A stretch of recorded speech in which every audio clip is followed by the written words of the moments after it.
I am the Tofu Golem. Please enjoy the video. In this video, I will show how to make circle origami. First, begin with a single, perfectly circular piece of paper. It can be any size, but a 6-inch diameter works wonderfully for beginners. Carefully fold your circle exactly in half, pressing firmly to create a crisp, straight crease. Then, gently unfold it. This initial fold establishes a crucial guideline, a central diameter line, which will be essential for all subsequent steps in our origami journey. Now, let's create the first petal.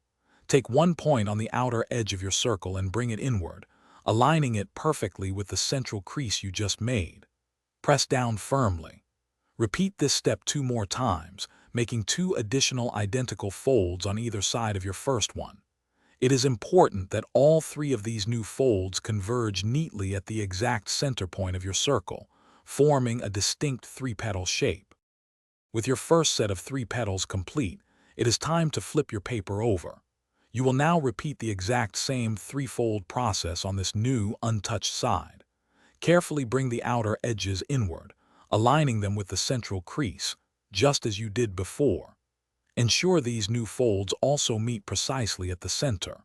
Once all 6 folds are made, press firmly along every crease to flatten the entire origami piece, making it neat and compact. Finally, it is time for the reveal. Gently and slowly open up your folded paper. As you do, a beautiful, intricate circular pattern will emerge. Take a moment to admire the symmetrical design you have created. If any folds seem a little loose, gently press them again to enhance the crispness. Your unique and elegant circle origami is now beautifully complete and ready to be displayed or used as a decorative element. Great job! Thanks for watching. Consider subscribing if we helped you today.